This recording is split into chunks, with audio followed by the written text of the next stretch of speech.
Hello everyone, this is Ashutosh Kumar and I welcome you on my YouTube tutorial channel Ashutosh sir. आज की इस online ई lecture class में हम लोग एक सीरीज़ शुरू कर रहे हैं जो 1 नवंबर से लेकर 30 नवंबर तक चलेगी। इस सीरीज़ में हम लोग ऐसे प्रॉब्लम्स को, ऐसे क्वेश्चंस को सॉल्व करेंगे जो जनरली IBPS, SSC, रेलवे या अदर कॉम्पिटिटिव एग्ज़ाम्स में पूछा जाता है, जिसमें इंग्लिश लैंग्वेज एक कंपलसरी लैंग्वेज के तौर पर होती है, जहाँ पर इंग्लिश लैंग्वेज एक नेसेसरी कंडीशन में रखी गई होती है। तो ये क्वेश्चंस जो हैं आपके लिए हेल्पफुल हो सकते हैं। ये सीरीज़ 1 से लेकर 30 तारीख तक चलेगी, तो 30 प्रैक्टिस सेट टोटल मैं सॉल्व कराऊंगा। अगर आप इसे ज्वाइन करते हैं, कंटिन्यू इस चीज़ों को प्रैक्टिस करते हैं, तो आई एम वेरी श्योर कि आप इंग्लिश लैंग्वेज से जुड़े हुए क्वेश्चन जो भी आपके एग्जाम में पूछे जाएंगे, आप उसे अच्छे से सॉल्व कर सकते हैं। टॉपिक वाइज है, तो आप इसे चाहें तो अगर एकेडमिक में आप हैं तो एकेडमिक के स्टूडेंट्स भी इसे पढ़ सकते हैं, सिंटैक्स जैसे कि इसका नाम है। तो आज हम लोग इसको शुरू कर रहे हैं करेक्शन में, और ऐसे ही 1 बाय 1 जो भी लेवल होगा, जो भी चीज़ें हैं सिलेबस के अकॉर्डिंग, आप प्रैक्टिस 1, 2, 3, 4 के नेम से इसको कंटिन्यू 30 नवंबर तक पाएंगे। तो चलिए शुरू करते हैं आज की ये सीरीज़। मेरे सामने यहाँ पर कुछ क्वेश्चंस हैं और उन क्वेश्चंस के सोल्यूशन यहाँ पर नहीं है, तो आप पेपर पेन लेकर बैठ जाएं। जो भी सोल्यूशन को मैं इंडिकेट करूँगा, जिन भी सोल्यूशन को मैं आपको बताऊँगा, तो आप उस सोल्यूशन को आप अपने पास में लिखते जाएँ, जो आपको जिस तरह से लगता हो ठीक कि आपको अपने हिसाब से नोट्स बनाने होंगे, तो आप उसको अपने पास लिखते जाएं। तो अभी आपके सामने स्क्रीन पर केवल क्वेश्चंस दिखाई देंगे और इसका सोल्यूशन मैं आपको डिक्टेट करूंगा, तो आप अपने पास उसे नोट कर सकते हैं। तो चलिए शुरू करते हैं। आज के टॉपिक जो है सिंटैक्स का है, और सिंटैक्स में क्या होता है उसे पहले समझ लेते हैं। सिंटैक्स में जनरली हम लोगों को जो सेंटेंसेस पूछे जाते हैं उसमें हमें करेक्शन करना होता है। करेक्शन मीन्स कि हमें उसमें कोई ग्रामेटिकल एरर को फाइंड आउट करना होता है। बी वेरी श्योर कि यहाँ पर कोई भी स्पेलिंग एरर आपको फाइंड आउट नहीं करना है। स्पेलिंग की कोई भी मिस्टेक अगर होती भी है तो आपको इग्नोर करना होता है। सिंटैक्स में केवल हमें ग्रामेटिकल एरर ही देखने होते हैं। अब ग्रामेटिकल एरर किस तरीके के हो सकते हैं, जैसे मे बी पॉसिबिलिटीज़ हैं कि आपके कंजंक्शन से जुड़े हुए यहाँ पर एरर हो, कि सही कंजंक्शन का यूज ना किया गया हो। कंजंक्शन यानी दो सेंटेंस को जोड़ने वाला जो एक वर्ड होता है, कनेक्टर, उसे हम बोलते हैं। इसी तरह से प्रीपोजिशन का भी यूज़ हो सकता है, जो कि गलत हो गया होगा, तो आपको उसको करेक्ट करके सही प्रीपोजिशन का यूज करना है। इसी तरह से इसमें वर्ब की फॉर्म फर्स्ट, सेकेंड, थर्ड कहाँ पर लगनी है, कहाँ नहीं लगनी है, फॉलो कैसे करता है, ये सारी चीज़ें हमें इस पर करेक्ट करनी होती हैं। ये एडवर्ब भी होता है, एडजेक्टिव भी होंगे, इसमें फ्रेजेस भी होंगे, और बहुत सी जगह पे आर्टिकल के करेक्शन भी हमें करने होते हैं। तो हालांकि जितनी भी चीज़ें मैं आपको बोल रहा हूँ, इसकी मैं सीरीज़ पहले पढ़ा चुका हूँ। काफ़ी कुछ इसके वीडियोस इस ग्रुप में पड़े हुए हैं। आप उसके वीडियो के डिस्क्रिप्शन में जाके प्लेलिस्ट को चेक करेंगे तो आपको वो सारे वीडियोस मिल जाएंगे, जहाँ पर मैंने इसको डिटेल्ड में काफ़ी स्टार्टिंग से लेकर एंड तक सारी चीज़ें डिटेल्ड में मैंने जहाँ पर डिक्टेट किए समझाया है, वहाँ से आप उसे अच्छे से सीख सकते हैं।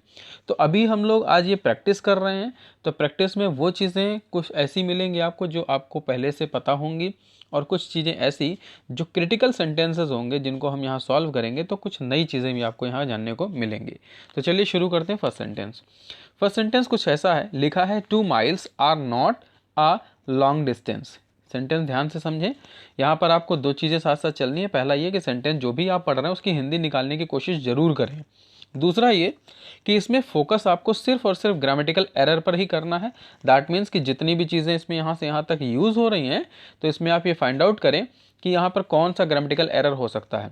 इस टाइप का क्वेश्चन IBPS और SSC में बहुत ज़्यादा पूछा जाता है, कि आपसे ये सेंटेंस दे दिया जाता है, फिर 4 ऑप्शंस होते हैं जिसमें आपको पूछा जाता है कि पार्ट A, पार्ट B या पार्ट C में किस पार्ट में इसमें एरर है, आप उसे फाइंड आउट करके सेलेक्ट करें। तो वो ऑप्शन वाइज होता है।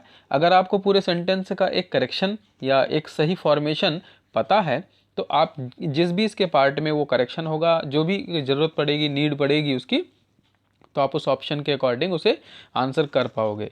तो प्रॉपरली आपको ये पता होना चाहिए कि किस पार्ट में इसमें करेक्शन नीडेड है, एंड दूसरी चीज़ ये पता होना चाहिए कि एरर एग्जैक्टली है क्या। तो ये चीज़ें हमें फाइंड आउट करनी होती हैं। इसी तरह का यहाँ पर है, तो लिखा हुआ 2 miles are not a long distance. तो यहाँ पर क्या एरर है, आप पहले अपने हिसाब से कोशिश करें इसको सॉल्व करने की, फिर मैं इसका सॉल्यूशन आपको बताता हूँ। तो देखिए, मैं अब इसको सॉल्व करता हूँ आपके लिए, आप इसे नोट भी कर लेंगे। यहाँ पर एरर ये है कि जैसे यहाँ पे लिखा है माइल्स, तो माइल्स प्लूरल में शो कर रहा है, और यहाँ हेल्पिंग वर्ब यूज़ है आर। तो जनरली हम लोग यही करते हैं कि देखते क्या है कि जो प्लूरल में होता है उसके बाद हेल्पिंग वर्ब हमें आर लगा देना होता है, जनरली यही हम लोग करते हैं। बट आप ध्यान से देखेंगे तो एक चीज़ आपको यहाँ पर समझनी होगी, वो ये कि माइल्स प्लूरल में ज़रूर लिखा है लेकिन उसके पहले एक नंबर दे दिया गया है। और ये ध्यान रखना है आपको कि जब भी नंबर दे दिया जाए, लाइक 1 दे दिया जाए, इस जगह TWO 2 लिख दिया या फिर 3 लिख दिया, तो जब ये नंबर लिख दिया जाता है इस जगह पे तो ये बाउंडेड एक कंडीशन हो जाती है, बंडल टाइप का मान लेते हैं हम लोग इसे। तो यहाँ पर 1 2 3 इस कंडीशन के होने की वजह से यहाँ पर आर नहीं बल्कि हेल्पिंग वर्ब इज का यूज किया जाएगा। तो इस पहले सेंटेंस में यही एक करेक्शन है कि हेल्पिंग वर्ब का गलत प्रयोग है, इसमें इज आर की जगह पर आपको इज का प्रयोग करना है और ये सेंटेंस करेक्ट हो जाएगा। तो आपको एग्जाम में कुछ इस तरह से मिलेगा कि इसके 4 ऑप्शंस आपको मिलेंगे, उन 4 ऑप्शन में आपको सेलेक्ट करना होगा कि क्या मिस्टेक इसमें है। तो मे बी कि इस तरह से आपको डिवाइड करके ये दे दिया जाए और पूछा जाए कि ये बी पार्ट में एरर है, ए पार्ट में, सी पार्ट में या डी पार्ट में, तो आप ऑप्शन सेलेक्ट करेंगे बी पार्ट में एरर है। और जो भी नीडेड होगा वो भी आपको पता होना चाहिए, क्योंकि इसके अकॉर्डिंग ही आप अच्छे से अपनी इंग्लिश को इम्प्रूव कर पाओगे जो लिखने के लेवल पर होती है। तो आई होप कि ये चीज़ समझ में आई होगी सभी को। चलिए नेक्स्ट सेंटेंस देखते हैं। नेक्स्ट में ऐसी सेंटेंस है कि ही रिटर्न बैक ओनली यस्टरडे। सबसे पहले आप कोशिश कीजिए कि इसको अपने हिसाब से सॉल्व करने की। देन मैं आंसर कर ही रहा हूँ, आप इसे साथ साथ अपने पास नोट भी कर सकते हैं, लिख भी सकते हैं, लेकिन कोशिश करें एक बार अपने आप से दिमाग पर जोर डालने की कि क्या आप इसको आंसर कर पाएंगे। एग्ज़ाम में आपके साथ कुछ ऐसा ही होता है कि बहुत बार क्या है कि आप प्रैक्टिस तो बहुत अच्छी कर लेते हैं, सेंटेंसेस के आंसर आपको पता होते हैं, बट एग्ज़ाम टाइम में वो क्वेश्चन आपके सामने बिल्कुल ऐसे लगता है जैसे वो नया क्वेश्चन और आपने उसे कभी पढ़ा ही नहीं है। तो ये प्रॉब्लम सिर्फ इसीलिए आती है क्योंकि जनरली हम लोग क्या करते हैं, प्रैक्टिस सेट के थ्रू नहीं करते हैं, कुछ क्वेश्चंस को सॉल्व करके बस उतना ही अपने आप को सफिशिएंट मान लेते हैं और उतने से ही हम लोग कोशिश करते हैं कि पास हो जाएंगे। तो ये एक थोड़ा सा रॉन्ग थिंकिंग है। इस वजह से जब आप क्वेश्चन देखें तो उसको खुद से सॉल्व करने की कोशिश जरूर करें। तो जैसे यहाँ सेंटेंस दिया है, यहाँ पर ध्यान से देखें तो एक चीज़ दिखेगी आपको कि इसमें रिटर्न लिखा है वर्ड, और रिटर्न के बाद बैक भी लिखा है। तो ये दोनों ही वर्ड का एक ही मतलब होता है और कभी भी किसी सेंटेंस में दो एक जैसे मीनिंग वाले वर्ड एक साथ नहीं लिखे जाते हैं, या यूँ कह लीजिए कि दोनों एक तरह के जो भी वर्ब होती हैं वो नहीं लगाई जाती हैं, ये यहाँ पे रॉन्ग है। तो इस सेंटेंस में हम लोगों को करेक्शन ये करना है कि रिटर्न तो ऐसे ही लिखा रहने देंगे क्योंकि वर्ब की सेकेंड फॉर्म यहाँ पर दी हुई है, लेकिन बाद में बैक को हम यहाँ से हटा देंगे, यानी ये हिस्सा आपको करेक्ट करना होगा। BAC के बैक की ज़रूरत यहाँ पर नहीं है, तो ये अननेसेसरी है। तो पहला करेक्शन ये हो गया, लेकिन इसमें एक करेक्शन और है। दूसरा करेक्शन ये है कि जैसे इसमें लिखा है ऑनली, तो ऑनली को हमेशा जो है ऑनली, फर्स्टली या इस तरीके से प्राउडली, ये वर्ड होते हैं जो भी, तो इस सेंटेंस के स्टार्टिंग या फिर लास्ट में लगाए जाते हैं। तो इस वर्ड को हम लोग कहीं मिड में नहीं बल्कि लास्ट में लगाएंगे। तो सेंटेंस हमारा होना चाहिए इस तरह से, ही रिटर्न यस्टरडे ऑनली। तो इस तरह से ये सेंटेंस करेक्शन हो जाएगा। तो ऑनली का प्लेस हमें लास्ट में करना है और बैक को हटा देना है, क्योंकि यहाँ पर ऑलरेडी सेम मीनिंग का एक वर्ड लिखा हुआ है इसलिए। तो इस तरह से ये हमें चेंजेस करने हैं। अब देखिए कुछ लोगों को कन्फ्यूज़न हो सकता है कि हमने बैक को क्यों हटाया, रिटर्न को क्यों नहीं हटाया। तो ऐसा इसलिए क्योंकि रिटर्न जो है एक वर्ब है और बैक जो है यहाँ पर एक वर्ब नहीं है, तो इस वजह से ऐसा किया है। और हमें सेंटेंस कंप्लीट करने के लिए एक फाइनाइट वर्ब चाहिए होती है, कंप्लीट वर्ब हमें एक चाहिए होती है, इसलिए रिटर्न को नहीं हटाया और बैक को हटाना है यहाँ पर। तो ये प्रोसेस था इस जगह पर चेंज करने का। तो जो रूल्स मैं बता रहा हूँ आप अपने पास इसे नोट भी करते चलें, बहुत सी चीज़ें आपको किताबों में भी मिलेंगी इसी तरह से, आप वहाँ से भी प्रैक्टिस कर सकते हैं, लेकिन सेंटेंस के साथ में अगर उस रूल को आप तुरंत लिख लेंगे तो आपके लिए काफ़ी हेल्पफुल होगा। चलिए नेक्स्ट सेंटेंस देखते हैं। The news is very good to be true. तो यहाँ पर ध्यान से देखें सेंटेंस क्या है। जनरली हम लोग ऐसे सेंटेंसेस बहुत देखते हैं कि जहाँ पर न्यूज़ लिखा होता है उसके बाद हेल्पिंग वर्ब आर दे दी जाती है, इस तरह से हमें करेक्शन करना होता है। तो ये चीज़ तो यहाँ पर देखेंगे तो करेक्ट है, यानी न्यूज़ के बाद हेल्पिंग वर्ब हमें इस दिया है, दैट मीन्स कि ये सेंटेंस यहाँ पर तो करेक्ट है। बट गलती कहाँ है, तो गलती कुछ इस तरह से यहाँ पर है कि यहाँ पर एक वर्ड यूज़ हुआ very good to be true. तो सत्य होने के लिए बहुत अच्छी है, सत्य होने के लिए बहुत अच्छी है, ये सेंस थोड़ा सा एक इनअप्रोप्रिएट सेंस है, अजीब सा सेंस है। इस वजह से यहाँ पर वेरी गुड जो है वो इनअप्रोप्रिएट है। इस जगह पर ये वेरी गुड नहीं यूज़ करेंगे, बल्कि इस जगह पर यूज़ करेंगे टू गुड। वेरी का हम तभी यूज़ करते हैं जब हमें सेंटेंस में आगे नेगेटिव सेंटेंस बनाना हो। जैसे आप लोगों ने देखा होगा कि रिमूव टू में हम लोग जब टू हटा देते हैं तो वहाँ पर वेरी का यूज़ करते हुए दैट भी लगाते हैं, और दैट के बाद दूसरा सेंटेंस में कैन नॉट या कुड नॉट का यूज़ करते हैं। तो यहाँ पर ये चीज़ है कि आपको वेरी का यूज़ नहीं करना, वेरी की जगह पर आपको TOO का यूज़ करना है। ये सेंटेंस तो इस तरह से करेक्शन हो जाएगा। तो सेंटेंस होगा the news is too good to be true. तो ये सेंटेंस इस ग्रामेटिकल पॉइंट ऑफ व्यू से सही हो जाएगा। तो वेरी का यूज़ आपको ऐसे भी नहीं करना है क्योंकि यहाँ पे एब्स्ट्रैक्ट नाउन है, इस हिसाब से भी, और दूसरा यहाँ पर नेगेटिव सेंटेंस आगे नहीं बन रहा है इसलिए भी। तो इसको सेंटेंस को इस तरह से आपको चेंज करना होगा। नेक्स्ट सेंटेंस देखते हैं, he is very interested in games. बिल्कुल ठीक वही गलती यहाँ पर भी है कि वेरी जो यूज नहीं होगा, वेरी की जगह पर टू भी नहीं यूज होगा, यह भी समझ लें। इंटरेस्टेड के साथ में एक वर्ड यूज़ होता है मच, MUCH, मच। तो यहाँ पर आप वर्ड यूज़ करेंगे he is much interested in games. तो इस तरह से ये सेंटेंस करेक्ट होगा। तो आई होप कि ये चीज़ समझ में आ रही है सभी को कि वेरी हम क्यों नहीं यूज़ कर रहे हैं। आपको कुछ चीज़ें फॉलो करनी होती हैं।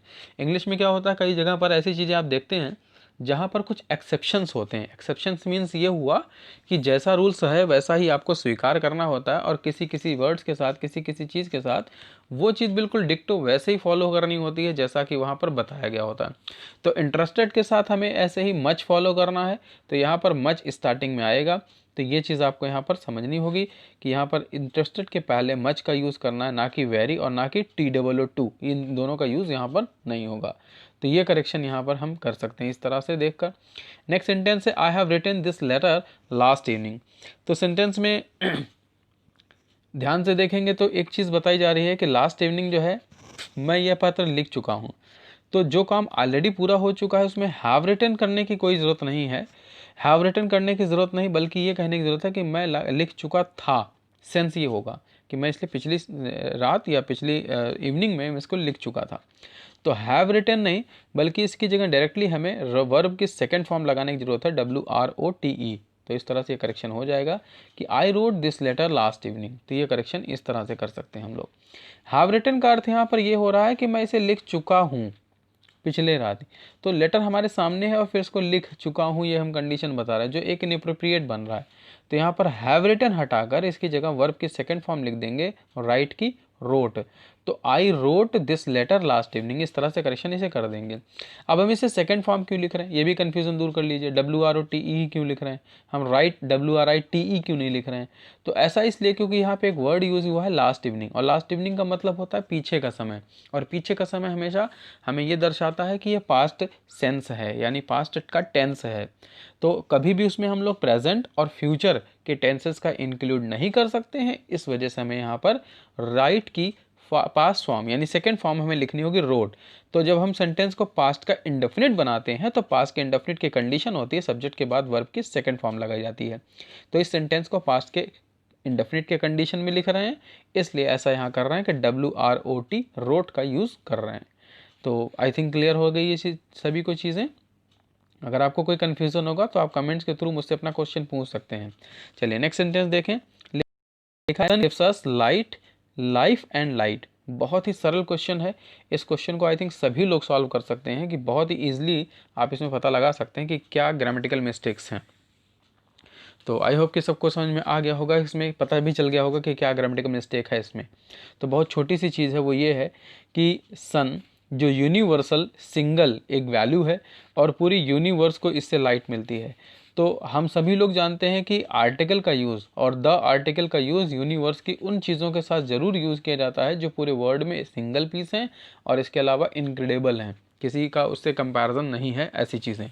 तो सन के पहले हम लोग कभी भी जो है आर्टिकल के बिना सन नहीं लिखेंगे, हमेशा द सन ही लिखा जाएगा। तो ये एक छोटी सी मिस्टेक है इसमें, जिसे आप करेक्ट कर सकते हैं कि सन के पहले आर्टिकल द का यूज़ करेंगे तो ये सेंटेंस सही हो जाएगा, the sun gives us life and light. इस तरह से ये सेंटेंस हमारा सही हो जाएगा। तो आई थिंक ये भी क्लियर है सभी की सभी को ये सेंटेंस है। चलिए नेक्स्ट सेंटेंस देखते हैं। नेक्स्ट सेंटेंस कुछ इस तरह से है कि we must help the poor. तो यहाँ पर सेंटेंस है वी मस्ट हेल्प पुअर्स।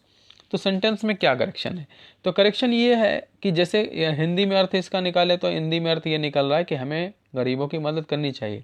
लेकिन यहाँ पुअर्स लिखा है, तो पहले तो ये समझ लें कि पुअर्स कोई वर्ड नहीं होता है, पुअर ही वर्ड होता है। पुअर का मतलब ही होते हैं गरीब और गरीब। और जब हमें इसे प्लूरल बनाना होता है या सभी की बात करते हैं तो इसके पहले हम लोग एक आर्टिकल यूज़ करते हैं द, तो द पुअर बोलते हैं और इससे हम सभी जितने भी दुनिया भर में गरीब हैं उन सब की बात करते हैं। तो जब यहाँ पर एक वर्ड बोला जा रहा है कि वी मस्ट हेल्प पुअर, तो ये सेंटेंस इस तरह से भी गलत है, क्योंकि पुअर से मतलब ये हो गया कि आप पर्टिकुलर किसी एक गरीब की मदद कर रहे हैं। लेकिन यहाँ पर एक फ्रेज बोला जा रहा है, एक इडियम बोला जा रहा है, बल्कि एक प्रोवर्ब टाइप का है कि आपसे कहा जा रहा है कि हमें गरीबों की मदद करनी चाहिए। तो समस्त ब्रह्मांड में या पूरी पृथ्वी पर जितने भी गरीब मौजूद हैं सभी देशों में, सभी की बात कर रहे हैं, एक उस वर्ग की बात कर रहे हैं, तो इसलिए यहाँ पर पुअर्स नहीं होगा बल्कि उस जगह पे द पुअर लिखा जाएगा। तो करेक्शन ये है कि यहाँ पर एक तो आप एस हटा देंगे और दूसरा इस वर्ड के पहले द आर्टिकल का यूज़ कर देंगे। तो इस तरह से ये सेंटेंस सही हो जाएगा कि we must help the poor. तो ये करेक्शन इसमें करना था हमें। नेक्स्ट सेंटेंस देखते हैं कि लिखा है फिजिक्स आर इंटरेस्टिंग सब्जेक्ट। तो बहुत ही इजी सेंटेंस है जिसे करेक्ट किया जा सकता है। मैथमेटिक्स, न्यूज़, इस तरीके के वर्ड और फिजिक्स, इकोनॉमिक्स, सिविक्स, ऐसे वर्ड के कभी भी जो हैं प्लूरल दिखते तो हैं बट वो होते नहीं हैं। तो यहाँ पर फिजिक्स एक सब्जेक्ट है तो ये प्लूरल में हो ही नहीं सकता है, इसलिए इसके बाद जो हेल्पिंग वर्ब आर लिखी है ये यहाँ पर गलत है, इसकी जगह पर इज़ होना चाहिए। बाकी के सेंटेंस में कोई भी मिस्टेक नहीं है, तो इस तरह से ये सेंटेंस बाकी का हिस्सा करेक्ट है। यानी आपको जो करेक्शन करना है वो हेल्पिंग वर्ब में करेक्शन करना है, आर की जगह इज़ लिख देना है। और रीज़न मैंने बता दिया कि फिजिक्स, मैथमेटिक्स, इकोनॉमिक्स, सिविक्स, इस टाइप के जितने भी सब्जेक्टिव वर्ड्स होते हैं दिखने में तो प्लूरल लगते हैं बट ये सब सिंगुलर होते हैं। तो सिंगुलर के बाद हेल्पिंग वर्ब भी सिंगुलर ही आती है, ये रूल है इसका। तो हमें इसी को फॉलो करना है। चलिए नेक्स्ट सेंटेंस देखते हैं। लिखा है I convey my thank for his support. तो यहाँ पर क्या मिस्टेक है, सबसे पहले आप कोशिश कीजिए इसको फाइंड आउट करने की, दिन में आंसर करता हूँ उसको। तो सेंटेंस यहाँ पे लिखा है I convey my thank for his support. तो यहाँ पर ध्यान दें कि यहाँ पर माई थैंक लिखा है और जबकि माई थैंक नहीं होता है, हमेशा वर्ड लिखा जाता है माई थैंक्स। तो इस तरह का वर्ड आप यहाँ पे यूज़ करेंगे तो सेंटेंस हो जाएगा करेक्शन होके कि I convey my thanks for his support. बाकी सेंटेंस करेक्शन में है तो हमें वर्ड ये चेंज करना है, थैंक की जगह पर थैंक्स लिखना है, यानी एस लिख देना साथ में इसके और ये सेंटेंस करेक्ट हो जाएगा। तो इस तरह से हम इसे करेक्ट कर सकते हैं। नेक्स्ट सेंटेंस है one must love his country. बहुत ही पॉपुलर सेंटेंस है बोर्ड एग्जामिनेशन में और बहुत से कॉम्पिटिटिव एग्जामिनेशन में अक्सर ये सेंटेंस पूछा जाता है। एसएससी या रेलवे जैसे एग्जामिनेशन में ये करेक्शंस पूछे जाते हैं कई बार आपको ऑप्शन देकर, तो वहाँ पर ये चीज़ अक्सर पूछी जाती है कि वन वाला सेंटेंस है तो उसमें क्या करेक्शन है। तो इसमें देखेंगे आप बेसिकली ये चीज़ है कि जब भी इसमें कोई सब्जेक्ट होता है तो पॉजेसिव केस भी हमेशा उस सब्जेक्ट के अकॉर्डिंग आता है।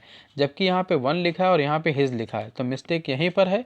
वन यहाँ लिखा है तो यहाँ भी वन ही होगा और वन में अपॉस्ट्रोफ एस भी लगाएंगे, यानी ONE लिखने के बाद अपॉस्ट्रोफी का साइन ये डैश लगाएंगे ऊपर और एस लिख देंगे तो वंस। तो सेंटेंस करेक्शन ये है कि इसमें हम लोगों को वन का पॉजेसिव ही लिखना होगा। हिज जो है ही का पॉजेसिव होता है इसलिए इसको यहाँ हम नहीं लिख सकते हैं, तो यहाँ से हिज हटाकर उसकी जगह हमें वंस लिख देना है। तो आई होप कि सभी को क्लियर हो रही चीज़ें ये। नेक्स्ट सेंटेंस देखते हैं। ही मोर प्रेफर कॉफ़ी दैन मिल्क। तो मोर प्रेफर इसमें वर्ड यूज़ हुआ है, बहुत ध्यान से देखें। तो ऑलरेडी हमारे पास में ये कुछ ऐसे सेंटेंसेस हैं कि जहाँ पर हमें डिग्री चेंजेस करने होते हैं। तो डिग्री आई थिंक आप लोगों ने पढ़ा है तो पता होगा कि डिग्री में पॉजिटिव, सुपरलेटिव, कंपैरेटिव 3 डिग्री होती हैं जिसमें 2 चीज़ों की तुलना की जाती है। तो ये उन सेंटेंसेस का सेक्शन है और कुछ ऐसे वर्ड्स होते हैं जिनकी कोई कंपैरेटिव डिग्री नहीं होती है तो उसमें हम लोग मोर लगाकर उसे कंपैरेटिव बनाते हैं। लेकिन कुछ ऐसे वर्ड्स होते हैं जहाँ पर उसकी कंपैरेटिव डिग्री होती है तो उसमें मोर का यूज़ हमें नहीं करना होता है। तो जैसे कि आपके सामने जो सेंटेंस है इसमें कुछ ऐसा ही है। प्रेफर की कंपैरेटिव डिग्री ऑलरेडी यहाँ प्रेफर्स लिखी हुई है तो यहाँ पर हमें मोर लगाने की कोई ज़रूरत नहीं है। हम सेंटेंस यहाँ लिख सकते हैं इस तरह से कि ही प्रेफर कॉफ़ी। और एक चीज़ और ध्यान रखनी है आपको, बहुत ही इंपॉर्टेंट चीज़ है, इसे आप अपने पास नोट भी कर लें कि प्रेफर वर्ड में अगर कभी आप किसी सेंटेंस में प्रेफर वर्ड यूज़ कर रहे हैं तो उसमें कभी भी दैन नहीं आता है, इसकी जगह हम लोग हमेशा टू लिखते हैं। तो ये भी चीज़ आपको ध्यान रखनी है। सेंटेंस होगा ही प्रेफर कॉफ़ी टू मिल्क। तो प्रेफर्स वैसे ही रहेगा अपनी जगह पर और मोर हटा दिया जाएगा और दैन भी हटा दिया जाएगा। तो ये इसमें करेक्शन है, इसको आप अपने पास नोट भी कर लें कि क्या क्या कंडीशंस होती हैं जब हमें ये चीज़ें करनी है। नेक्स्ट सेंटेंस देखें, लिखा है he is more braver than we expected. तो यहाँ पर भी देखिए सेंटेंस कुछ ऐसा ही है और वही सेम करेक्शंस हैं कि यहाँ पर सेंटेंस में दो गलतियाँ हैं, दोनों को ध्यान से देखें। पहला, ये ब्रेवर लिखा हुआ है तो ऑलरेडी ये कंपैरेटिव डिग्री है और उस कंपैरेटिव डिग्री में मोर का भी यूज़ हुआ है। तो दो कंपैरेटिव वर्ड्स कभी भी एक सेंटेंस में नहीं आ सकते हैं, तो आपको यहाँ पर से मोर हटाना होगा। जब ऑलरेडी ये कंपैरेटिव डिग्री में है तो अलग से आपको इसको जोड़ने की ज़रूरत नहीं है। मोर हम लोग तभी जोड़ते हैं या कहीं पर किसी कंपैरिजन में जब जो यहाँ पर एडजेक्टिव लिखा है उसकी कोई भी कंपैरेटिव डिग्री ना हो, तब तो उस जगह पे हम लोग मोर जो है लिख देते हैं। तो इस तरह से हमें इस चीज़ें को समझना है। जैसे ब्यूटीफुल है तो ब्यूटीफुल वर्ड में क्या होता है कि हम लोग पॉजिटिव में लिखते हैं तो ब्यूटीफुल लिखते हैं, कंपैरेटिव में लिखते हैं तो मोर ब्यूटीफुल लिखते हैं, और जब हम लोग सुपरलेटिव में जाते हैं तो मोस्ट ब्यूटीफुल लिखते हैं। तो जो ब्यूटीफुल वर्ड है एग्जैक्टली उसका कोई कंपैरेटिव, पॉजिटिव या सुपरलेटिव नहीं होता, इसलिए उसके साथ यूज़ की जाती हैं ये चीज़ें। बट कुछ ऐसे कंपैरेटिव वर्ड्स होते हैं जो जिनके ऑलरेडी कंपैरेटिव सुपरलेटिव दोनों में डिग्रीज हैं, तो उन्हें ज़बरदस्ती हमें मोर का यूज़ करके कंपैरेटिव नहीं बनाना होता है। तो इसलिए यहाँ पर मोर जो को हटा दिया जाएगा, बाकी चीज़ें ऐसी रहेंगी। तो सेंटेंस होगा ही इज़ ब्रेव, ब्रेवर होगा, और फिर उसके बाद देन के बाद एक छोटी सी मिस्टेक और है, यहाँ पर लिखा है वी। तो आपको ध्यान रखना है कि देन के बाद हमेशा ऑब्जेक्टिव केस आता है, यहाँ पर वी कभी नहीं आएगा। तो यहाँ पर लिखेंगे अस, तो अस भी नहीं बल्कि इसका पॉजेसिव केस होगा। यहाँ पे लिखा है आर एक्सपेक्टेड, तो एक्सपेक्टेड नहीं होगा बल्कि यहाँ पे एक्सपेक्टेशन होगा। तो हमें पॉजेसिव बनाना है और पॉजेसिव में ये बना के लिखना है कि लिखेंगे हम he is braver than our expectations, कि वह हमारी उम्मीद से भी अधिक जो है ब्रेव है, ब्रेवर है। तो ये चीज़ बतानी। तो वी एक्सपेक्टेड नहीं बल्कि हम यहाँ लिखेंगे आर एक्सपेक्टेशंस, ये करेक्शन हमें यहाँ पे करना है। तो इस तरह का सेंटेंस आपको जब भी आएगा तो आई थिंक अब आप इसे करेक्ट कर पाएंगे कि क्या क्या चीज़ें हैं। तो मोर को हटा देना है और देन लग रहा है तो देन के बाद हमें यहाँ पे पॉजेसिव केस में लिखना है इसे, तो आवर एक्सपेक्टेशन लिखेंगे हम यहाँ पर। चलिए नेक्स्ट सेंटेंस देखते हैं, लिखा है कि this is one of the most interesting books that I have ever been printed. तो इसमें सेंटेंस में देखिए क्या मिस्टेक्स हैं, इसे ध्यान से देखें सेंटेंस को। तो ध्यान से जब सेंटेंस आप देखेंगे तो इसमें कई चीज़ें ऐसी दिखाई देंगी आपको, कई कई जगह पर मिस्टेक्स नज़र आएगा। पहला मिस्टेक, यहाँ पे सेंटेंस लिखा हुआ है कि this is one of the most interesting books. तो यह जो है one of the most interesting books से है, ठीक। उसके बाद दूसरा इसमें चेंजेस है कि दैट लिखा है, दैट के बाद लिखा है हैज़ एवर बीन प्रिंटेड। तो यहाँ पे हैज़ एवर बीन प्रिंटेड नहीं बल्कि हैव एवर बीन प्रिंटेड होगा, क्योंकि स्टार्टिंग में जो सेंटेंस बन रहा है वो प्लूरल में कंडीशन बना रहा है, इस वजह से। तो हैज़ की जगह पर आपको हैव का यूज़ कर देना है, यह करेक्शन यहाँ पर सेंटेंस में है। तो आई होप कि चीज़ समझ में आई सभी को। नेक्स्ट सेंटेंस ऐसे है, knowledge is even more preferable than riches. अब सेम थिंग आपको यहाँ पे देखिए दिख रही है चीज़, प्रेफरेबल हमें ऑलरेडी वर्ड मिल रहा है और उसके पहले मोर भी यूज़ हुआ है, तो ये यहाँ से हटा देना है सीधे सीधे। दूसरा, इवन भी नहीं लिखना है क्योंकि यहाँ पे लिखा है नॉलेज इज़ प्रेफरेबल, ना कि नॉलेज इज़ इवन प्रेफरेबल। अब भी नहीं है बल्कि हमेशा से ही है, तो ये वर्ड भी यहाँ से हट जाएगा। तो इवन और मोर दोनों ही अननेसेसरी वर्ड हैं जो यहाँ पर एक ज़रूरत के हिसाब से नहीं लगे हैं, तो मतलब है, तो इसको हमें हटा देना है। ये यहाँ पर मिस्टेक्स हैं। जो प्रेफरेबल वर्ड होता है, प्रेफरेबल में भी आपको ये ध्यान रखना है, जैसे आपने ऊपर देखा था अभी एक वर्ड था प्रेफर्स, तो वो प्रेफर वर्ड के साथ हमें दैन नहीं लगाना होता, ये उसी का प्रेफरेबल वर्ड बना हुआ है, तो इसके साथ भी हमें दैन का यूज़ नहीं करना है बल्कि टू का यूज़ करना है। तो ये रूल आपको ध्यान रखना है। जूनियर, सीनियर ये वर्ड भी ऐसे होते हैं जिसमें आपको दैन नहीं लगाना होता, टू लगाना होता है। तो यहाँ पर प्रेफर भी उसी कैटेगरी का वर्ड है जहाँ पर आपको दैन का यूज़ नहीं बल्कि टू का यूज़ करना है एज अ यहाँ पर प्रीपोजिशन। तो नेक्स्ट सेंटेंस हम देखते हैं अब यहाँ पर। नेक्स्ट है I forbade you not to enter this room. तो सेंटेंस में क्या करेक्शन है, कोशिश कीजिए सबसे पहले आप इसको अपने हिसाब से करेक्ट करने की, देन आई सजेस्ट यू कि क्या करेक्शन हो सकता है इसमें। चलिए सेंटेंस देखिए, लिखा है I forbade you not to enter this room. तो सेंटेंस यहाँ पे है आई फॉरबेड यू और उसके बाद not to enter this room. तो ये सेंटेंस यहाँ पे है कि मैं आपको इस कमरे में आने का आदेश नहीं देता हूँ, बल्कि सेंटेंस में करेक्शन ये ज़रूरत है कि नॉट टू जो है वो सही जगह पर नहीं लगा है। सबसे ज़्यादा इम्पॉर्टेंट चीज़ आपको समझनी वो ये कि फॉरबिड और नॉट टू दोनों का एक ही मीनिंग है और कभी भी एक सेंटेंस के अंदर दो नेगेटिव वर्ड एक साथ इस तरह से नहीं आते हैं। तो जब फॉरबिड कह रहे हैं तो नॉट टू ना लगाएं और नॉट टू कह रहे हैं तो वहाँ पे फॉरबिड नहीं होना चाहिए। तो ये एक यहाँ पर मिस्टेक है जिसको आपको चेंज करना है। तो फॉरबिड होने की वजह से यहाँ से नॉट टू तो हट जाएगा पूरी तरह से और इसकी जगह आप कंजंक्शन कोई भी और यूज़ कर सकते हैं प्रीपोजिशन। जैसे आप लिख सकते हैं फ्रॉम, और फ्रॉम के बाद में फिर एंटर नहीं आएगा बल्कि यहाँ पे वर्ड यूज़ करेंगे एंटरिंग, ING और जोड़ देंगे। तो ये सेंटेंस हो जाएगा I forbid you from entering this room, किस कमरे में आने के लिए मैंने आपको रोक रखा है। तो इस तरह से करेक्शन यहाँ पे कर देंगे। तो आई होप कि समझ में आया होगा। फॉरबिड और नॉट टू का दोनों सेम मीनिंग होने की वजह से एक चीज़ हटा दी गई। नेक्स्ट सेंटेंस है यहाँ पे लिखा 2 years passed since my father died.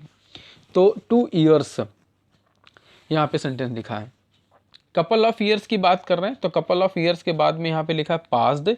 तो पास्ड जब 2 साल हो चुके हैं तो 2 साल का समय जो है था उसमें कुछ समय बीत भी चुका है। 2 साल मतलब 1 साल बीत चुका है, हो सकता है 2 साल के बाद आप बोल रहे हैं तो उसमें हो सकता है कि 1 साल 11 महीने बीत चुके हैं, इस टाइप की कंडीशन में। तो यहाँ पर इस तरह से आपको पास्ट जो लिखा हुआ है ये परफेक्ट प्रेजेंट उसके पास्ट के इंडेफिनिट में नहीं बनाना है, बल्कि सेंटेंस जो बनेगा वो हैव पास्ड में लगेगा कि हैव पास्ड, क्योंकि सेंटेंस जो है कंडीशन बना रहा है इस जगह पर इस तरह से कि एक पैसिव सेंटेंस क्रिएट होगा ये। तो 2 year have passed since my father died, इस तरह सेंटेंस यहाँ पे करेक्शन करना है। तो यहाँ पर एक वर्ड आप लिखेंगे हैव, तो ये सेंटेंस तब करेक्ट होगा और फिर ये सेंटेंस का सेंस भी पूरा होगा। तो पास्ड नहीं डायरेक्टली वहाँ पे हैव पास्ड लिखा जाएगा। नेक्स्ट सेंटेंस ऐसे है he was angry upon me. तो he was angry upon me sentence ध्यान से देखें लिखा है और इस सेंटेंस में करेक्शन आपको फाइंड आउट करना है। तो करेक्शन ये है कि एंग्री वर्ड के बाद में जब मी लिखा हुआ है तो जब भी कुछ ऐसा पॉजेसिव होता है किसी के साथ कनेक्टर तो वहाँ पे अपॉन वर्ड गलत होता है। एंग्री वर्ड यूज़ हुआ, एंग्री के साथ हमेशा विद वर्ड यूज आता है, हमेशा यहाँ पर विद फॉलो करते हैं अपॉन नहीं। तो यहाँ पे सेंटेंस होगा ही वॉज एंग्री विद मी, ना कि अपॉन मी। तो ये करेक्शन यहाँ पे हो जाएगा। नेक्स्ट सेंटेंस है he carefully investigated into the case.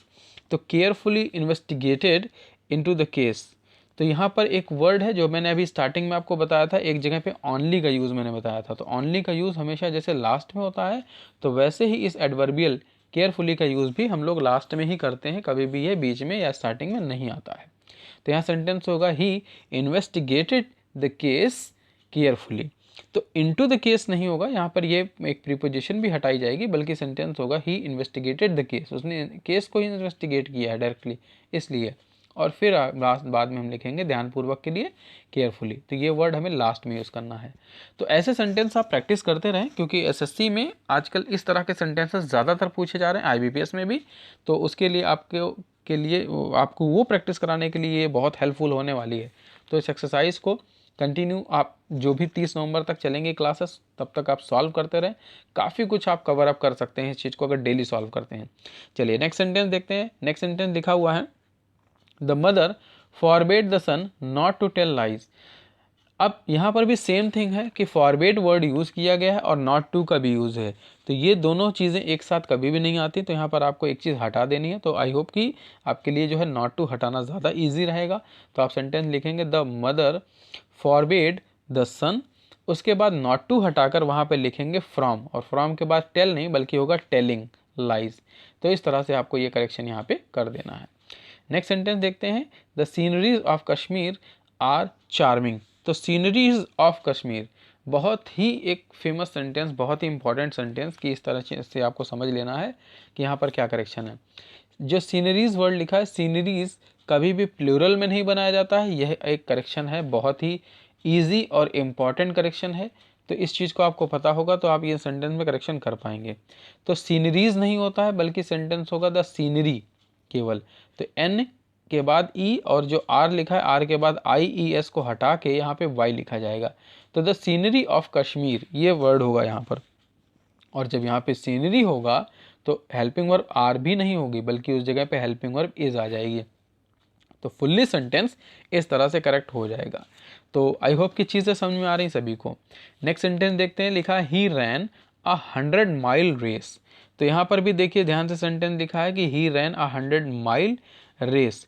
तो यहाँ पे माइल्स एक वर्ड यूज़ हुआ है। तो जब भी, अभी मैंने ऊपर बताया था कि जब भी यहाँ पर वर्ड्स ऐसे लिख दिया जाता है बाउंडेड करके, तो वहाँ पर ये प्लूरल नहीं होता है। तो यहाँ पर ये माइल्स वर्ड वैसे भी नहीं होगा, माइल्स जो है यहाँ नहीं लिखा जाएगा बल्कि माइल लिखा जाएगा, 100 माइल। तो ये एक करेक्शन यहाँ पे करना है आपको, इस तरह से सेंटेंस सही हो जाएगा। नेक्स्ट सेंटेंस देखते हैं, unless you do not work hard you can not succeed. बिल्कुल पहले की तरह सेंटेंस अभी ऊपर आपने जो देखा फॉरवर्ड वाला, ये उसी कंडीशन का सेंटेंस है, आसानी से सॉल्व हो जाएगा। तो ध्यान से देखेंगे, सेंटेंस में एक वर्ड यूज है अनलेस और दूसरा वर्ड है नॉट। दोनों का ही सेम मीनिंग होता है, दोनों ही नेगेटिव वर्ड है, तो एक सेंटेंस में दो नेगेटिव वर्ड नहीं फॉलो कराए जाते हैं, इसलिए यहाँ पर हटा दिया जाएगा एक चीज़ कोई भी। तो अनलेस वर्ड हम चाहें तो वैसे रख सकते हैं, उसके बाद में जो डू नॉट लिखा है इस पूरे को हटा देंगे। तो ये होगा कि अनलेस यू वर्क हार्ड। तो इसका अर्थ होगा कि जब तक तुम कठिन परिश्रम नहीं करोगे, तो डू नॉट हटाने के बाद भी यही होगा कि जब तक तुम कठिन परिश्रम नहीं करोगे। तो फिर कॉमा लगा के आपको बाद वाला सेंटेंस लिखना है। तो इस तरह से ये सेंटेंस करेक्शन हो जाएगा। तो डू नॉट हटा देना है क्योंकि ऑलरेडी अनलेस लगा हुआ है जो कि नेगेटिविटी शो करता है, इसलिए। तो नेक्स्ट सेंटेंस देखते हैं, sitting upon a get a scorpion stung him. Scorpion होता है बिच्छू, स्टंग का मतलब होता है डंक मारना। तो यहाँ पर सेंटेंस जो हमारे सामने मौजूद है कुछ इस तरह से है कि सेंटेंस में हमें करेक्शन बताना है कि क्या चीज़ कर सकते हैं। तो ये सेंटेंस बहुत ही ज़्यादा गलत है, पूरा ही पूरा लगभग गलत है। तो इसमें क्या करेक्शंस हो सकते हैं, बहुत ध्यान समझिएगा। सिटिंग अपॉन गेट जो यहाँ पर लिखा हुआ है, ये सेंटेंस अधूरा है। तो यहाँ पे अधूरा ये है कि यहाँ पर कोई भी सब्जेक्ट दिया ही नहीं है। यहाँ हिम लिखा है बट कौन बैठा था यहाँ पे, तो उसके विषय में कोई भी बात नहीं बताई है। तो यहाँ पर सेंटेंस आप स्टार्ट करेंगे कुछ जोड़ते हुए कि while he was sitting. While he was, इतना जोड़ना पड़ेगा आपको अपने पास से। वाइल ही वॉज की जगह आप शी वॉज भी कह सकते हैं, लेकिन यहाँ पे जब ऑलरेडी हिम दिया है तो शी तो नहीं हो सकता है, इसलिए आपको ये ध्यान रखना पड़ेगा। तो इसलिए ही वॉज होगा और स्टार्टिंग में जोड़ेंगे while, WHILE while, he HE ही, और उसके बाद वॉज, और बाकी का सेंटेंस फिर ऐसे ही लिखा रहेगा, तब ये सेंटेंस करेक्ट होगा, इसके पहले नहीं। तो इसमें सिंटेक्स का पार्ट है वो यही है कि आपको इसमें अधूरा सब्जेक्ट दिया हुआ था, इस वजह से ये सेंटेंस करेक्ट नहीं था जिसे हमें करेक्शन करना था। नेक्स्ट सेंटेंस देखते हैं, लिखा था soldiers are passing under the tunnel. तो यहाँ पे सेंटेंस लिखा है अंडर द टनल। अब यहाँ पे प्रीपोजिशन की गलती है। प्रीपोजिशन ये है कि पासिंग अंडर द टनल कभी वर्ड नहीं होता है, थ्रू होता है, क्योंकि अंडर का मतलब ये हो गया कि वहाँ जाकर वो रुकेंगे, उस जगह स्टे करेंगे, बट वो स्टे नहीं कर रहे हैं बल्कि उसके नीचे से पास होते हुए निकल रहे हैं, केवल जा रहे हैं। तो थ्रू होगा क्योंकि रास्ते का माध्यम उन्होंने बोला वहाँ से लिया है, इस वजह से। तो अंडर प्रीपोजिशन यहाँ नहीं होगी बल्कि यहाँ पे THROUGH ये वर्ड यूज करोगे, THROUGH, थ्रू, ये वर्ड यूज़ करेंगे। तो सेंटेंस करेक्शन होके हो जाएगा the soldiers are passing through the tunnel. Next sentence इसी तरह से देखते हैं, death is preferable than dishonour. तो बहुत ही इजी सेंटेंस, अभी ऊपर देखा कि यहाँ पर जो है प्रेफरेबल के बाद कभी भी हम लोग दैन नहीं लगाते हैं, तो सीधे सीधे तौर पे आप यहाँ पे ये करेक्शन कर सकते हैं कि आपको दैन हटाकर वहाँ पर टू लिख देना है, तो सेंटेंस सही हो जाएगा। नेक्स्ट लिखा हुआ है main work because they may earn a living.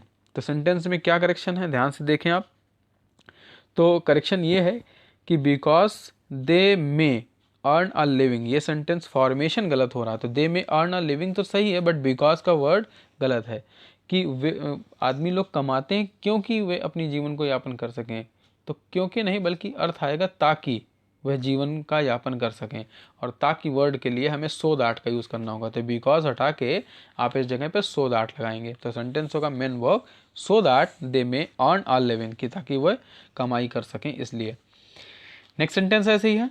तो आई होप कि चीज़ें आपको सभी को क्लियर हो रही हैं, और ये सीरीज़ आप जो देख रहे हैं सिंटेक्स लेवल का है। अगर आपको कहीं पर कोई कन्फ्यूज़न होता है तो आप अपने क्वेश्चन को कमेंट के थ्रू मुझसे पूछे ज़रूर, और बाकी चीज़ें मैंने आपको बताई कि point two point section wise एक एक चीज़ों को क्लियर करते हुए मैंने इसके सारे वीडियोस बनाए हैं। प्लेलिस्ट में आप चेक करेंगे तो सिंटेक्स के पार्ट के काफ़ी वीडियोस आपको मिल जाएंगे।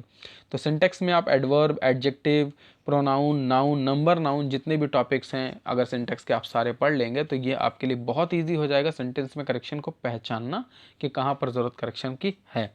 तो एरर फाइंड आउट आप कर पाओगे बड़ी आसानी से, और ये सीरीज़ अगर आप सॉल्व करते हो तो एग्ज़ाम में आप अच्छा स्कोर कर पाओगे, जहाँ पर इंग्लिश लैंग्वेज आपसे पूछी जा रही है किसी भी कॉम्पिटेटिव एग्ज़ाम में।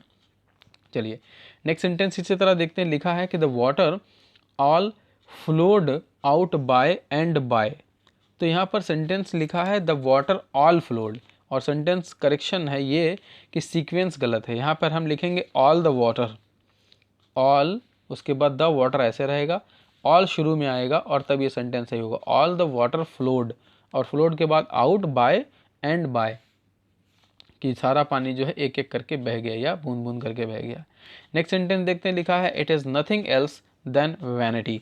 वैनिटी का अर्थ होता है दिखावा या फिर घमंड, यहाँ पर अर्थ है। तो यहाँ पर ऑलरेडी जो सेंटेंस हमारे सामने लिखा हुआ है, तो ये एक सेंटेंस में करेक्शन ये है कि यहाँ पर देन का यूज़ नहीं करना है, बल्कि हमें यहाँ पर एक प्रीपोजिशन लिखना है, कंजंक्शन बल्कि बट का है। तो ये चेंजेस यहाँ पे करना है, तभी सेंटेंस करेक्शन होगा। तो लिखा है it is nothing else but vanity, कि यह केवल दिखावा है, बल्कि का अर्थ आना चाहिए, तो देन बल्कि का अर्थ नहीं देता, इसलिए बट यहाँ पे लगाना है। तो ये चीज़ें हमें यहाँ पे करेक्शन करनी है। नेक्स्ट सेंटेंस लिखा है he said that I shall soon be there. तो यहाँ पर अब क्या करेक्शन है, ध्यान से आप देखेंगे सेंटेंस को तो आपको चीज़ें पता चल जाएंगी। करेक्शन ये है कि यहाँ पर देखिए, एक तो दैट लगा है, और दैट लगाने के बाद में सेंटेंस जो है इन्वर्टेड कॉमा में भी है। तो आप या तो यहाँ पर दैट हटा दें या तो सेंटेंस को सिंपल कर दें, दोनों में से एक चीज़ आप कर सकते हैं। तो आई थिंक दैट हटाना आपके लिए ज़्यादा इजी रहेगा, और सेंटेंस होगा he said comma inverted comma I shall soon be there. तो ये सेंटेंस इस तरह से करेक्शन हो जाएगा। नेक्स्ट सेंटेंस देखे, लिखा है 2 years passed since my friend left Kolkata. तो अभी आपने सेम सेंटेंस ऊपर एक सॉल्व किया है, आई थिंक ये चीज़ याद हो चुकी होगी कि आपको पास्ट के पहले हैव यूज़ करना है, बाकी का सेंटेंस वैसे ही लिखा रहेगा, और ये करेक्शन इसमें आप कर देंगे। नेक्स्ट सेंटेंस फिर वैसे ही आपको मिल रहा है। देखिए, जो चीज़ें आपको बाद में मिलती हैं, रिपीटेड का मतलब यही है कि ताकि आप उसे अपने आप से कोशिश ये कर सकें कि आपको काफ़ी चीज़ें पता हो गई हैं वहाँ पे क्या करेक्शन करना है, बट थोड़ा सा एक एडवांस चेंजेस वहाँ पे दिखाई देता है। तो जो एडवांस चेंजेस दिखाई देता है उसे आप अपने नोट्स में लिखते हुए ज़रूर चलें, कि जो आपको दिखाई दे रहा है कि ये नया करेक्शन मुझे सीखना है। तो सिंटेक्स में छोटी छोटी चीज़ें बहुत कुछ होती हैं, ये करेक्शन आप सीख पाओगे तो ही आप इफेक्टिव कहीं पे इफेक्टिवली अपना प्रभाव डालते हुए सेंटेंस को लिख सकते हो या कहीं अपनी बात को। अदरवाइज़ आपके राइटिंग में, स्पीकिंग में कहीं ना कहीं मिस्टेक्स मौजूद रहेंगी अगर आप इन चीज़ों को शॉर्ट आउट नहीं करते हैं। तो इन सेंटेंसेस को सॉल्व करके आप इस गलतियों को शॉर्ट आउट जरूर करें, जो भी आपके छोटे छोटे एरर्स होते हैं उन्हें दूर करने की कोशिश जरूर करें। अब जैसे सेंटेंस लिखा 30 नंबर पे कि the sun rises in east, तो देखिए इसमें गलती यही है कि इसमें कोई प्रीपोजिशन यूज़ नहीं किया गया है। पहली बात तो सन के पहले द यूज़ किया जाएगा, दूसरा ईस्ट भी जो है पूरे वर्ड में एक ही है सेक्शन इसका, इसलिए इसके पहले भी द यूज़ किया जाएगा। तो सेंटेंस पूरा हो जाएगा the sun rises in the east. तो सेंटेंस इस तरह से बनेगा। नेक्स्ट सेंटेंस देखते हैं अब, लिखा he gave alm to the beggar. ALM, इसको आम पढ़ा जाता है, इसका मतलब होता है भिक्षा, यानी भीख देना किसी को। तो सेंटेंस में कह रहे हैं कि ही गेव आर्म टू बेगर। तो इसमें सेंटेंस में क्या गलती है, ध्यान से देखें। तो जब भी आर्म वर्ड कहीं पे लिखा जाता है तो इसके पहले आपको प्रीपोजिशन आर्टिकल यूज़ करना होता है ANN। तो ये एन का यूज़ होगा, इस वजह से ये सेंटेंस करेक्शन नहीं था। तो एन का यूज़ नहीं होने की वजह से तो आप इसे एन का यूज़ करके इसे करेक्ट कर सकते हैं। तो होगा sentence he gave an alm to the beggar. ये सेंटेंस हमें करेक्शन करना है यहाँ पे। तो आई थिंक सभी को चीज़ें क्लियर हो रही हैं। अगर क्लियर हो रही हैं तो आप कमेंट्स के थ्रू अपनी चीज़ों को बताएं ज़रूर कि हाँ यस आपको क्लियर हो रही है या आपको चीज़ें सीरियस समझ में आ रही है। बाकी इसके अलावा और भी अगर कोई टॉपिक आप पढ़ना चाहते हैं, आप किसी कॉम्पिटिटिव की तैयारी कर रहे हैं IBPS SSC के अलावा, तो आप मुझे कमेंट्स के थ्रू बता सकते हैं। उसकी सीरीज़ में स्टार्ट करूँगा नेक्स्ट इस 30 नवंबर के आफ्टर एंड के बाद में एक नई सीरीज़ स्टार्ट होगी। तो एक नया कॉम्पिटिटिव स्टार्ट होगा, बट जिसके मेरे पास सजेशन ज़्यादा आएंगे, अगर जिसके चीज़ों के मेरे पास वोट्स ज़्यादा आते हैं तो मैं उसका एक करेक्शन जो वीडियो है स्टार्ट करूँगा, तो नए क्लासेस का। तो अभी आपको IBPS और SSC का ये कंटेंट मैं प्रोवाइड करा रहा हूँ। इसके अलावा अगर आपके पास कोई नया प्रिपरेशन कर रहे हैं, आप नई किसी एग्जाम की तैयारी कर रहे हैं, तो आप उस चीज़ को मुझे सजेस्ट जरूर करें ताकि आपको उसका वीडियो मिल सके। चलिए नेक्स्ट सेंटेंस ये देखते हैं, लिखा है the wages of sin are death. तो इसमें क्या करेक्शन है, ध्यान से देखें सेंटेंस को। तो सेंटेंस आप देख रहे हैं, तो सेंटेंस में लिखा है द वेजेस, वेजेस का मतलब होता है मजदूरी। तो यहाँ पे वेजेस ऑफ सिन ये सेंटेंस लिखा है। तो आप ये चीज़ यहाँ पे आपको याद रखनी होगी कि जब भी ये वर्ड आपको मिलेगा the wages of sin type का, तो इसके बाद कभी भी प्लूरल हेल्पिंग वर्ब नहीं लगानी है, बल्कि आपको यहाँ पे सिंगुलर हेल्पिंग वर्ब का यूज़ करना है। तो सेंटेंस हो जाएगा the wages of sin is death, are नहीं बल्कि उस जगह इज़। तो ये करेक्शन इसमें करना है। नेक्स्ट सेंटेंस है ही reached at the railway station quite well in time. काफ़ी गलतियां हैं इस सेंटेंस में, ध्यान से देखें तो काफ़ी कुछ इसमें करेक्शन किया जा सकता है जिन्हें हमें शॉर्ट आउट करना है। सबसे पहले गलती है कि यहाँ पर ऐड नहीं लगाना, क्योंकि रीच्ड जब भी वर्ड होता है तो रीच्ड के बाद में डेस्टिनेशन लिखा जा सकता है डायरेक्टली पहला। तो ही रीच्ड द रेलवे स्टेशन, इतना सेंटेंस ऐसे हो जाएगा। फिर दूसरा क्वाइट और वेल, दो वर्ड लिखेंगे, दोनों का लगभग सेम अर्थ होता है, इसीलिए दोनों एक साथ नहीं लिख सकते हैं, बल्कि एक चीज़ का यूज करना है, या तो आप क्वाइट हटा दें या तो वेल हटा दें। तो क्वाइट हटाना ज़्यादा बेहतर है, क्योंकि टाइम के रिस्पेक्ट में बात की जा रही है। क्वाइट इन टाइम नहीं बल्कि वेल इन टाइम होगा, ठीक समय पर। तो इस तरह से सेंटेंस को हमें कंप्लीट करना है। तो ये करेक्शन इसमें हो जाएगा। नेक्स्ट सेंटेंस है he is my older brother. तो यहाँ पर देखिए, जब भी ब्रदर की बात करते हैं तो यहाँ पर ओल्डर कभी भी नहीं होता है। हमेशा बड़े भाई के लिए हम लोग एल्डर, ELDER यूज़ करते हैं, ELDER, जो हमारे सगे संबंधी होते हैं। ओल्डर हम तब यूज़ करते हैं जब कोई उम्र में हमसे बड़ा हो और हमारे ब्लड रिलेशन उसके साथ ना हो, तभी। तो यहाँ पर ही आपको ये करेक्शन करना है कि एल्डर की जगह पर, ओल्डर की जगह पर एल्डर यूज़ करना है, तो ये सेंटेंस करेक्शन हो जाएगा।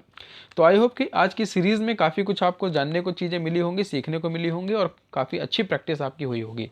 इस तरह के सेंटेंसेस आप प्रैक्टिस करते रहें। अभी हो सकता है कि आपको काफ़ी कुछ इसमें ईजी लगा हो, मे बी कि आपको कुछ चीज़ें टफ भी लगी हों। तो ये एक लेवल 1 है, पार्ट 1 है, डे 1 है आज, जो स्टार्टिंग मैंने की है। अभी आप इसके बाद इसके एडवांस सेंटेंसेस भी देखेंगे, कुछ हाई लेवल के सेंटेंसेस भी देखेंगे। तो आप सभी लोग इसी तरह से इसे कंटिन्यू देखते रहें, ताकि आपकी प्रैक्टिस अच्छे से अच्छे हो पाए। अगर आप डेली इतना समय देते हैं किसी एक टॉपिक को प्रैक्टिस करने के लिए, तो आई एम वेरी श्योर कि आपका इंग्लिश लैंग्वेज पे कमांड अच्छी हो जाएगी। इसके रिलेटेड प्रैक्टिस सेट सॉल्व करने के लिए आप इस वेबसाइट पर भी जाकर इसे प्रैक्टिस सेट सॉल्व कर सकते हैं, और वहाँ इसके प्रैक्टिस सेट आपको और भी मिल जाएंगे, सॉल्व्ड एंड अनसॉल्व्ड बोथ। तो आपको जैसा आपके प्रिपरेशन में ज़रूरत हो, जैसा आप उसकी तैयारी करना चाहते हैं, उसके हिसाब से अपने चीज़ों को, कंटेंट को फाइंड आउट करके सॉल्व करें। तो आज के लिए सिर्फ इतना ही है। नेक्स्ट एपिसोड यानी डे 2 का जो भी प्रैक्टिस सेट 2 है, कल फिर हम उसके साथ मिलेंगे। तब तक के लिए stay happy, stay safe and keep watching Ashutosh channel.